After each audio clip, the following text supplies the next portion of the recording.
এখানে শিক্ষকরা এসেছি, আমরা ন্যায়ের পক্ষে, আমরা অন্যায় কোনো কিছু দাবি নিয়ে এখানে আসি নাই। আজকে যাকে এখানে দেওয়া হয়েছে সে ওই বরিশালের সেনানিয়াবাদের দোসর, তাকে বরিশাল বিএল কলেজ থেকে ছাত্ররা হটিয়ে দিয়েছে। ছাত্ররা যাকে হটিয়ে দিল আওয়ামী লীগ করার কারণে, তারপরে তাকে দেওয়া হয়েছে পটুয়াখালী সরকারি কলেজে। পটুয়াখালী সরকারি কলেজেও তাকে হটিয়ে দেওয়া হয়েছে, সেখানেও তাকে থাকতে দেয়নি আওয়ামী লীগের দোসর বলে। আজকে সেই ব্যক্তিকে সারা বাংলাদেশের শিক্ষকদের যে জায়গাটুকু শিক্ষা ভবন, সেই শিক্ষা ভবনে এই আওয়ামী প্রেতাত্মাকে বসায় দেওয়া হয়েছে গত কয়েকদিন যাবৎ। আমরা দাবি করেছি, শিক্ষা উপদেষ্টার সাথে কথা বলেছি, বলা হয়েছে তাকে সরিয়ে দেওয়া হবে। কিন্তু আমরা 12 তারিখে আরেকটি 8 তারিখে কর্মসূচি ছিল, আরেকটি কর্মসূচি আমরা 12 তারিখে রেখেছি। আমরা বলেছি যদি এই ডিজিকে এখান থেকে প্রত্যাহার করা না হয় তাহলে এই দেশের সকল শিক্ষকদেরকে নিয়ে এসে যা হবার তাই হবে। এটা কিন্তু 32 নম্বরের মতো হয়ে যেতে পারে।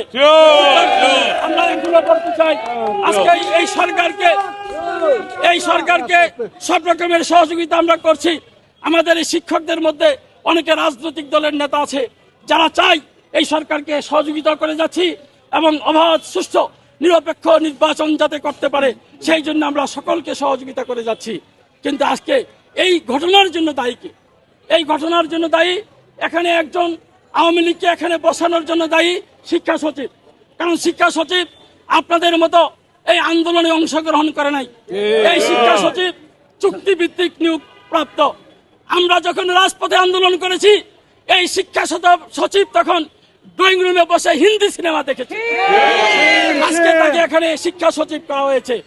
আজকে অনেক উপদেষ্টা আছে যারা বিভিন্ন জলাবিদিতে আক্রান্ত, তারা বয়সের ভারে নুজ্জ, এই জন্য তারা ছাত্রছাত্রীদেরকে সময় মতো বই দিতে পারেনি। দেশে কি উপদেষ্টা হওয়ার মতো যোগ্য ব্যক্তি নাই? তো তাহলে আমার স্নেহের ছাত্ররা আজকে বই পাইত। সুতরাং আজকে আমাদের পুলিশ ভাইরা আপনাদের সন্তানদেরকে আমরা লেখাপড়া করাই, আপনাদের সন্তানদের হাতে আমরা বই দিতে পারি নাই এদের কারণে এই দুর্নীতিবাজদের কারণে। সুতরাং আপনি এদেরকে ধরুন, আপনারা দেখছেন মাইক নাই, আপনারা এদেরকে ধরুন। এরা সমাজের কীট, এরা সমাজকে নষ্ট করছে, এরা সমাজকে পলিউটেড করছে এরা। সুতরাং তাদের দ্বারা এই দেশবাসীর কোনো উন্নতি হবে না, এই দেশের পেশাজীবীদের কোনো উন্নতি হবে না। এই দেশকে তারা আগে যেমন লুটেপুটে খেয়েছে এখনো তারা লুটেপুটে খাওয়ার প্রক্রিয়ায় তারা ব্যস্ত। আপনারা কি জানেন আজকে সামনে যে ঈদ আসছে সেই ঈদে আমাদের শিক্ষকরা ঈদ করতে পারবে না, কারণ তাদেরকে 25% উৎসব পেতে দেওয়া হয়। আর এরা তো আরামে এসে শিক্ষার কোনো দায়িত্ব তারা বহন করে না।